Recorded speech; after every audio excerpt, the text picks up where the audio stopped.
Igbo anyị abịa, anyị na-achọ igwe abacha. Nke a bụ ụgba, ụkpaka, ose, emego ose. Nke a bụ ụtazị, ihe na-enu ilu. Nke a bụ ngụ na-eni ngụ, eji esi ilu. Enazi eji aka nwa eme ngụ, ihe a bụ ngụ. Nke a bụ ogili ụgba na-eni ya. Nke bụ mmanụ Igbo, red oil, na abacha na onwe ya. Andị eghego azụ ejighị esi. Andị kpọmọ bụkwana ya. Na-abụ unu chee aka ghọrọ anyị na-abịa, unu apụkwana. Daalụ. Igbo anyị abịakwa o. Anyị agwọtagokwe na abacha. Ihe anyị nọzụkwanye ya kịta dish out, ikwupụtezi abacha agwọrọ agwọ.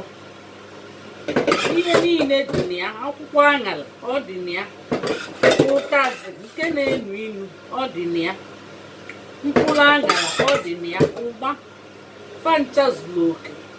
So iricha ihe a bụ Igbo salad, ọ bụrụ dị African salad. Igbo salad ka a na-akpọ nke Igbo gịnị salad. So ndị na-akpụ ya African salad fakpọdebe, maka na ọ bụrụ na Afrịka ka ihe a si abacha be anyị. Igbo gịnị salad, ihe ejizikwa ihe ndị ọzọ chọọ ọnya mma, mkpụrụ aṅara onye chọọ oweli na-ata, onye chọọ oweli na-ata. Iwekweli akwụkwọ aṅara ọzọ wunye n'akụkụ ya. Onye chọọ akwụkwọ nri nne obulu na-ata.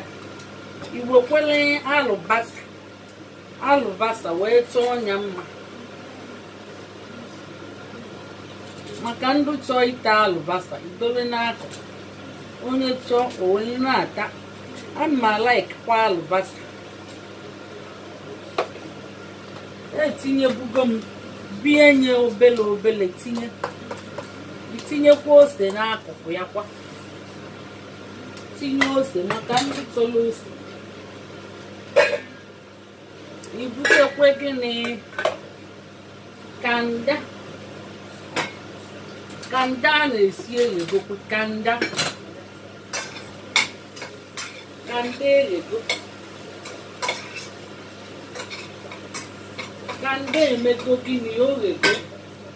So kanda esighị ewiti ngụ ma ose ma obele nnu na obele magi. Isicha enye onye ihe achọ kanda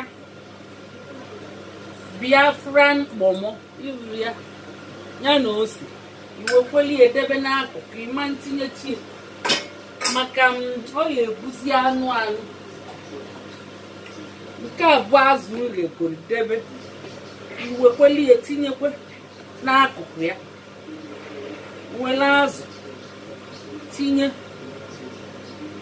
itinyechezi onye ihe achọ atabazie nke sọrọ onye osi na ya wee na-ata. Ka anyị dọbịa unu afụli ya, kpọmọdụ ya unu afụli ya, azụ dụkwu ya unu afụli ya, alụbasa dị ya ma ose unu afụli ya, ma mkpụrụ aṅara. Nke bụ onye tacha ụba ụla, maka ihe niile dị na ya. Ọgwụ ọbara, vitamin Q, vitamin gịnị Q. Nri ndị Igbo mere n'Igbo, sụba n'Igbo, kụziere ụmụ unu Igbo. Ngwa ka ọ dị ka emesịa.